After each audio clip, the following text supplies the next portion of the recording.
Bonjour à tous et bienvenue dans une pièce consacrée au manga et aux jeux vidéo. Aujourd'hui, je vais vous présenter ma mangatech. On va entrer un petit peu dans le détail des collections que j'ai. Il faut savoir que j'ai deux endroits différents où je stocke mes mangas. Là, j'ai une pièce et je vous présenterai dans une partie 2, mangatech de la partie 2. Parce qu'on est des gens organisés. C'est parti, suivez-moi.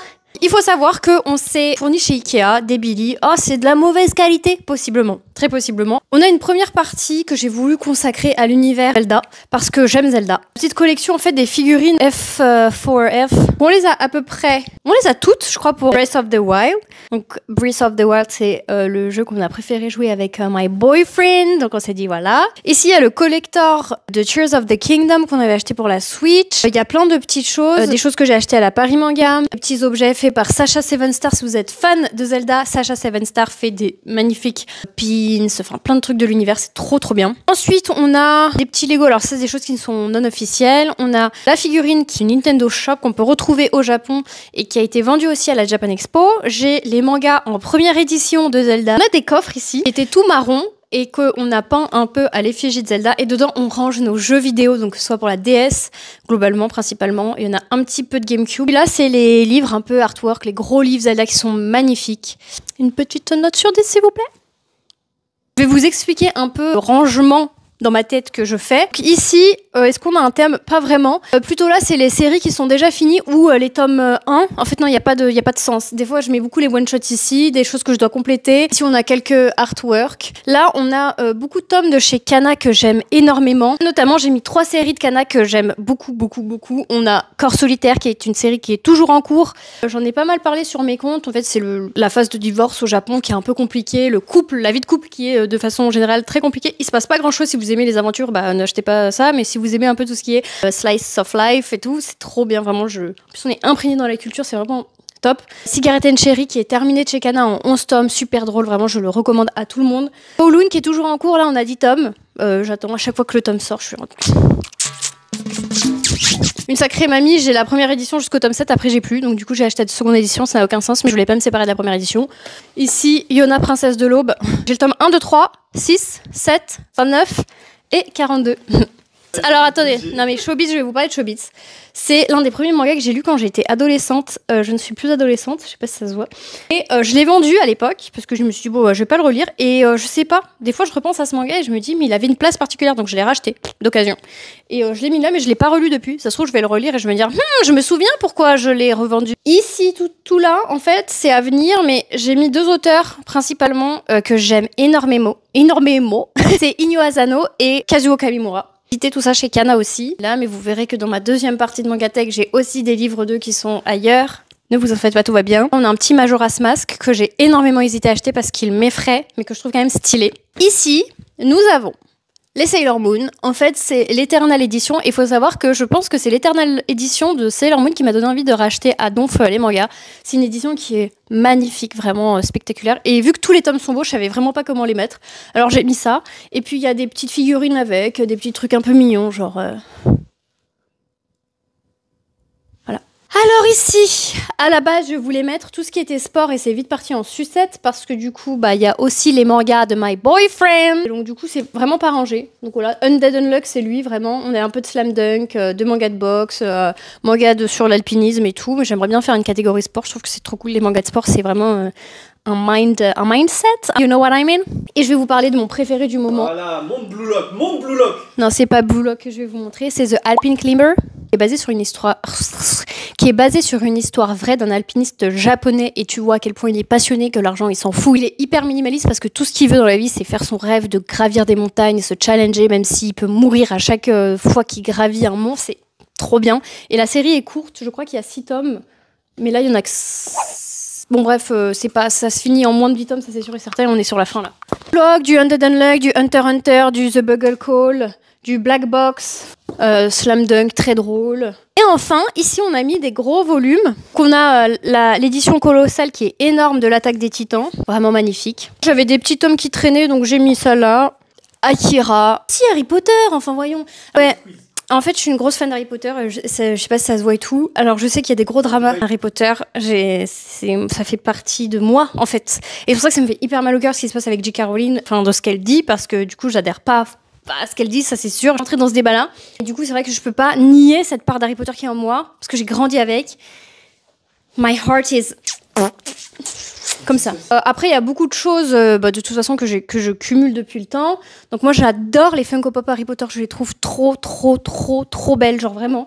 Donc là, j'en ai que j'aime de fou. Et derrière, en fait, j'ai les Harry Potter en anglais. Là, j'ai la collection Minilimum, je n'ai que 2. Mais du coup, je pense que je vais compléter. Je pensais que ça allait s'arrêter aux 3, mais voilà. Avec des petits livres annexes. Un magnifique sac Bertie Crochu avec les bonbons là que j'ai acheté au Japon.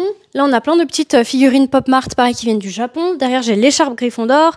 Encore des pop. J'adore le format un peu plateau et tout qu'ils ont fait. C'est trop beau. Ici, j'ai mes livres, du coup, en français que j'ai depuis que je suis petite. Enfin, c'est les livres de base. Plein de petites Funko, des Pop Mart, Harry Potter et l'enfant maudit, etc. Des livres sur la philosophie Harry Potter, des figurines Harry Potter, des gourdes Harry Potter, des jeux de cartes Harry Potter... des verres Harry Potter. Et donc au-dessus, on a le gros Dumbledore et Dobby, que je trouve très mimes. Ah aussi, j'ai pas parlé ici, mais en fait là, je mets les services presse que je reçois, des kits presse et tout qu'on a. Ici, nous allons passer à la grosse partie. Donc en gros, ce que vous voyez là, j'ai mis plutôt ce qui est shonen ou qui est très, on va dire, connu. Là, on a une frise One Piece et on essaye d'acheter les coffrets. Là, ça fait un moment qu'on n'a pas acheté les coffrets, mais à ranger, je trouve que ça rentre bien. Demon Slayer Forever, Akaza Forever, en fait. Un peu, on a presque à jour là les Spikes Family, trop bien. Fairy Tail qu'il faut que je lise, je les ai trouvés d'occasion sur le Bon Coin pour un bon prix, je vous avoue, et j'ai pas eu l'occasion de les lire. One Punch pour monsieur, Fire Force pour monsieur, Kaiju, j'avoue j'ai un peu lâché, j'ai un peu décroché Kaiju, mais monsieur suit énormément, donc il faut que je me les refasse. On a les Boruto, voilà, on a plein de trucs connus. One of my favorite part, Junji Ito. Il y a pas mal de tomes que j'ai lus, j'en ai d'autres. En fait, ici, je range les mangas plutôt d'horreur. Hein. Ito, j'ai du Another, Pumpkin Night, rien à voir, j'ai des coffrets. Donc, Jojo Bizarre, Yotsuba, Yotsuba, Oshinoko. Putain, je sais pas parler, catastrophique.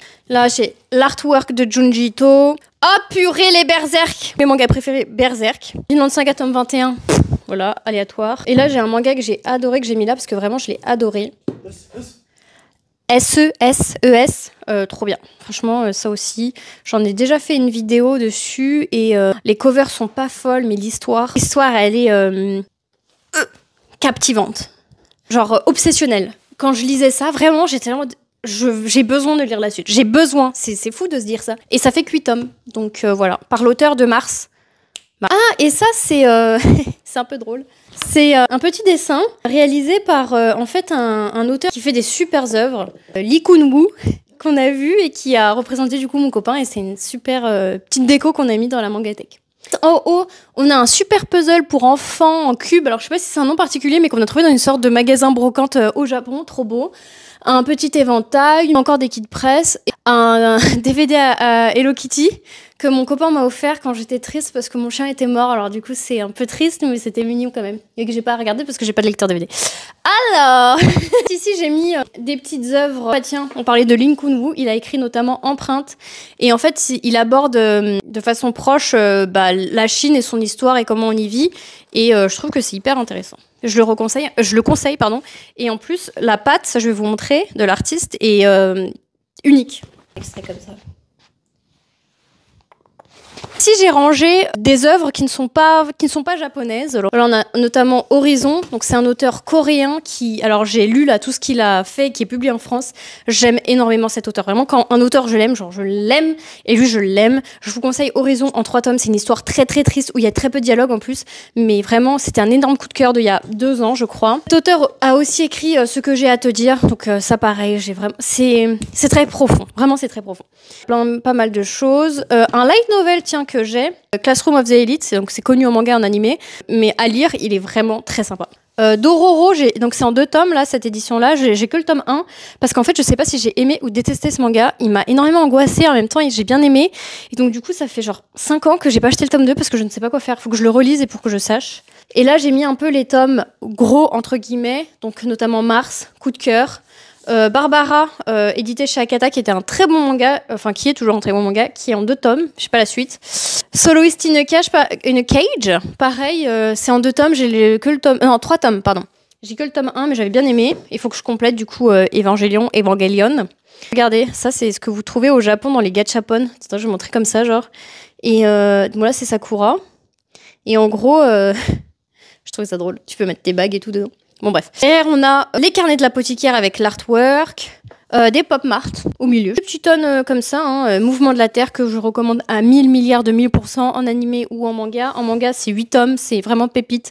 Là, on a des artworks aussi sur Ghibli. Là, on a une œuvre de Miyazaki, Le Voyage de Shuna, édité chez Sarbacane, magnifique, vraiment, si vous aimez Ghibli. Là, c'est un truc Harry Potter qui n'a rien à faire ici, ok. Là, j'ai fait un coin Heiyazawa. Je vais m'asseoir avec vous. J'ai Paradise Kiss en intégrale. Je les ai achetés aussi au Japon en japonais. Est-ce que je suis bilingue en japonais? Non. Est-ce que j'espère un jour pouvoir les lire? Oui. Dans combien de temps? Je ne sais pas. Les premiers tomes de Last Quarter, que j'avais acheté en allemand aussi à l'époque, parce que je faisais allemand LV1. Et je ne sais plus rien dire à l'heure actuelle, c'est catastrophique. Et j'ai le... Je me prends pour qui? Je l'ai mis là en mode c'était un trophée, mais c'est le mobile book que j'avais depuis que je suis en 5e, donc ça date, je ne veux pas savoir ça fait combien de temps. C'est quelque chose qui est devenu, qui est plus édité, donc qui est introuvable quasiment, ou très cher en tout cas. Ici j'ai rangé volontairement, alors cette partie-là c'est des mangas tristes pour faire pleurer, donc Orange en coffret, Souvenir en bataille qui fait pleurer, Je vais manger ton pancréas qui fait pleurer. Et Autant n'importe la brume où tout le monde pleure dans ce manga, donc voilà. Et puis là, j'ai voulu, plutôt à partir de là, j'ai voulu mettre tout ce qui retrace un peu l'histoire du Japon, enfin qui parle en tout cas d'événements qu'il y a eu au Japon, notamment sur Fukushima, etc. Et on arrive sur la fin avec des couverts qui n'ont absolument rien à faire dans la mangatech, mais ce n'est pas grave. Avec l'intégrale de High Score Girl, que j'ai trop aimé, un manga qui m'a fait trop rire, en 10 tomes, pardon. Kindergarten Wars qui sont rangés à l'envers. Allez, 1, 2, 3, 4, 5, 7, 9. Ah, on n'en les a pas au complet. Ici, c'est un petit stand qu'on avait en fait dans le kit presse, que je trouvais très sympa, d'un manga qui a été beaucoup critiqué. The Ichinose Family. Moi que j'ai bien aimé, et que j'aimerais relire d'ailleurs. Voilà, globalement.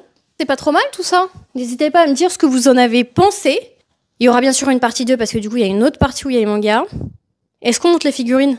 Allez, sans transition, on vous montre juste l'endroit où on met nos figurines. Donc là, on a pas mal de petites collections One Piece et c'est trop stylé ça parce que c'est dans un fruit du dragon. Genre. Un fruit du démon. J'ai faim, ok?